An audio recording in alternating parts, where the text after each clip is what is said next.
Unknown facts about Africa.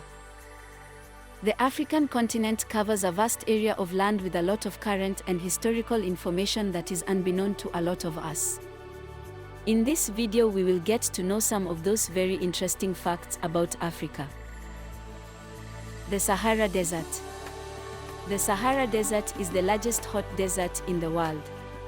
It is located in the northern part of Africa and covers 9.4 million square kilometers.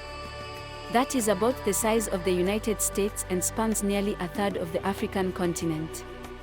The Sahara is bordered by the Atlantic Ocean to the west, the Red Sea to the east, the Mediterranean Sea to the north, and the Sahel Savanna to the south. The enormous desert spans 10 countries which are Algeria, Chad, Egypt, Libya, Mali, Mauritania, Morocco, Niger, Sudan and Tunisia, as well as the territory of Western Sahara. Sand sheets and dunes cover approximately 25% of the Sahara's surface. The rest is covered by salt flats, gravel plains, plateaus and even mountains where snow has been recorded. The Sahara has some hidden interesting things about it, such as the mountain oases. There are hidden oases in the mountains of the Sahara with water features and palm trees surrounding the water bodies. It is very beautiful and one can almost forget that you are still in the Sahara.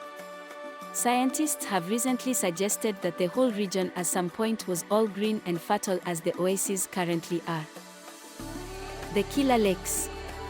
In Africa there are several lakes spanning the continent, but 4 of them stand out. They are referred to as killer lakes. 3 of the lakes have a shared characteristic which makes them very dangerous. There are Lake Kivu in Congo, Lake Nyos and Lake Monoun in Cameroon. The natural hazards of these killer lakes arise when enormous amounts of dissolved carbon dioxide gas trapped in the bottoms of these lakes is released suddenly. In August of 1986, Lake Nyos in Cameroon exploded, releasing up to 1 kilometer of carbon dioxide and killing about 1,700 people up to 26 kilometers away from the lake. A smaller gas burst from Lake Monoun in August of 1984 killed 37 people. Carbon dioxide may originate from volcanic gas emitted from under the lake or from decomposition of organic material. Before a lake is saturated, it behaves like an unopened fizzy drink. In both the lake and the fizzy drink, carbon dioxide dissolves much more readily at higher pressure. This is why bubbles in a can of soda form only after the can is opened. When the pressure is released, the carbon dioxide comes out of the solution. In the case of lakes, the deeper the lake is, the higher the pressure is at the bottom. Therefore, huge amounts of carbon dioxide can be dissolved in deep lakes. Carbon dioxide also dissolves more readily in cooler water, such as that found at a lake bottom. A small rise in water temperature can lead to the release of a large amount of carbon dioxide, which is fatal to life surrounding the lakes. Lake Natron, located in Tanzania. The extreme waters of Tanzania's Lake Natron are as deadly as they are beautiful. Water flows into the lake but doesn't have an outlet to drain out of. As a consequence, as the water evaporates, it leaves behind high concentrations of salt, making it a salt lake like the Dead Sea. The lake's water has a pH as high as 10.5 and is so caustic it can burn the skin and eyes of animals that aren't adapted to it. The water's alkalinity comes from the sodium carbonate and other minerals that flow into the lake from the surrounding hills. And deposits of sodium carbonate, which was once used in Egyptian mummification, acts as a fantastic type of preservative for those animals unlucky enough to die in the waters of Lake Natron. Despite some reports, the animals don't simply turn to stone and die after coming into contact with the lake's water. In fact, Lake Natron's alkaline waters support a thriving ecosystem. It is home to flamingos who thrive here without any complications. The lake is actually the biggest breeding ground across the globe for over 2.5 million lesser flamingos.